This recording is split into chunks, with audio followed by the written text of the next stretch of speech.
اعوذ باللہ من الشیطان الرجیم بسم اللہ الرحمن الرحیم۔ سورہ قاف مکی۔ قاف قسم ہے قرآن مجید کی، بلکہ ان لوگوں کو تعجب اس بات پر ہوا کہ ایک خبردار کرنے والا خود انہی میں سے ان کے پاس آ گیا۔ پھر منکرین کہنے لگے، یہ تو عجیب بات ہے، کیا ہم مر جائیں گے اور خاک ہو جائیں گے تو دوبارہ اٹھائے جائیں گے؟ یہ واپسی تو عقل سے بعید ہے۔ حالانکہ زمین ان کے جسم میں سے جو کچھ کھاتی ہے وہ سب ہمارے علم میں ہے، اور ہمارے پاس ایک کتاب ہے جس میں سب کچھ محفوظ ہے۔ بلکہ ان لوگوں نے تو بس جس وقت حق ان کے پاس آیا اسی وقت اسے صاف جھٹلا دیا، اسی وجہ سے اب یہ الجھن میں پڑے ہوئے ہیں۔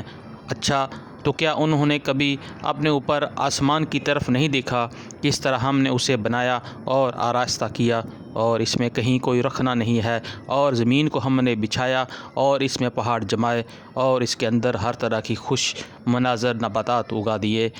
یہ ساری چیزیں آنکھیں کھولنے والوں کے اور سبق دینے والی ہر اس بندے کے لیے جو حق کی طرف رجوع کرنے والا ہو۔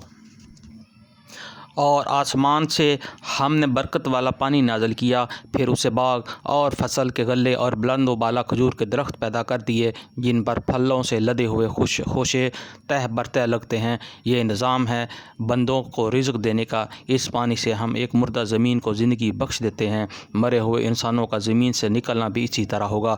اس سے پہلے نوح کی قوم اور اصحاب الرؤس اور سمود اور عاد اور فرعون اور لوط کے بھائی اور ایکا والے اور طوبا کی قوم کے لوگ بھی جھٹلا چکے ہیں۔ ہر ایک نے رسولوں کو جھٹلایا، اور آخرکار میری وعید ان پر چسپاں ہو گئی۔ کیا پہلی بار کی تخلیق سے ہم عاجز تھے؟ مگر ایک نئی تخلیق کی طرف سے یہ لوگ شک میں پڑے ہوئے ہیں۔ ہم نے انسان کو پیدا کیا ہے، اور اس کے دل میں ابھرنے والے وسوسوں تک کو ہم جانتے ہیں۔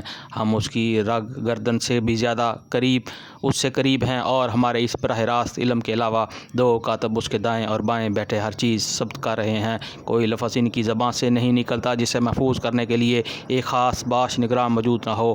پھر دیکھو، موت کی جانگ کئی حق لے کر آ پہنچی۔ یہ وہی چیز ہے جس سے تو بھاگتا تھا، اور پھر سور پھونکا گیا۔ یہ ہے وہ دن جس کا تجھے خوف دلایا جاتا تھا۔ ہر شخص اس حال میں آ گیا کہ اس کے ساتھ ایک ہانک کر لانے والا ہے اور ایک گواہی دینے والا۔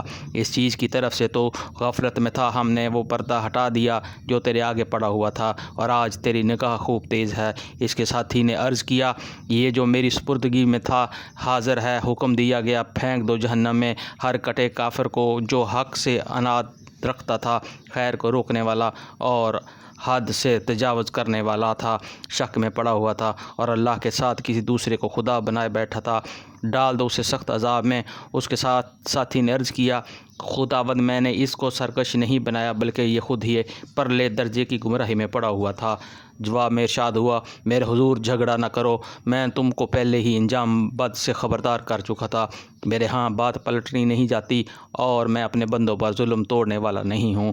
وہ دن جب کہ ہم جہنم سے پوچھیں گے، کیا تو بھر گئی؟ اور وہ کہے گی، کیا اور کچھ ہے؟ اور جنت مقین کے قریب لے آئی جائے گی، کچھ بھی دور نہ ہوگی۔ ارشاد ہو گیا، یہ ہے وہ چیز جس کا تم سے وعدہ کیا جاتا تھا، ہر اس شخص کے لیے جو بہت رجوع کرنے والا اور بڑی نگہداشت کرنے والا تھا، جو بیتھے کے رحمان سے ڈرتا تھا اور جو دل گرویدہ لیے ہوئے آیا ہے۔ داخل ہو جاؤ جنت میں سلامتی کے ساتھ۔ وہ دن حیات ابدی کا دن ہوگا، وہاں ان کے لیے وہ سب کچھ ہوگا جو وہ چاہیں گے، اور ہمارے پاس اس سے زیادہ بھی بہت کچھ ان کے لیے ہے۔ پھر ہم ان سے پہلی بہت سی قوموں کو ہلاک کر چکے ہیں جو ان سے بہت زیادہ طاقتور تھی، اور دنیا کے ملکوں کو انہوں نے چھان مارا۔ پھر کیا وہ کوئی جائے پناہ پا سکے؟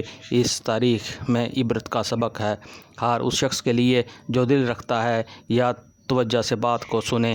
ہم نے زمین اور آسمانوں کو اور اس کے درمیان کی ساری چیزوں کو 6 دنوں میں پیدا کر دیا، اور ہماری کوئی تکان لاحق نہ ہوئی۔ پس نبی صلی اللہ علیہ وآلہ وسلم، جو باتیں یہ لوگ مناتے ہیں ان پر صبر کرو، اور اپنے رب کی حمد کے ساتھ اس کی تسبیح کرتے رہو۔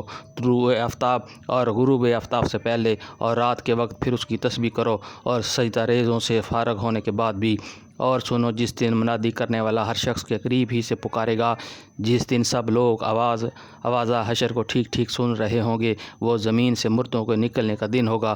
ہم ہی زندگی بخشنے والے اور ہم ہی موت دیتے ہیں، اور ہماری طرف ہی اس دن سب کو پلٹنا ہے، جب زمین پھٹے گی اور لوگ اس کے اندر سے نکل کر تیز تیز بھاگے جا رہے ہوں گے۔ یہ حشر ہمارے لیے بہت آسان ہے، اے نبی صلی اللہ علیہ وآلہ وسلم۔ جو باتیں یہ لوگ بنا رہے ہیں انہیں ہم خوب جانتے ہیں، اور تمہارا کام ان سے جبراً بات منوانا نہیں ہے، بس تم اس قرآن کے ذریعے سے ہر اس شخص کو نصیحت کر دو جو میری تنبیہ سے ڈرے۔ صدق اللہ العظیم۔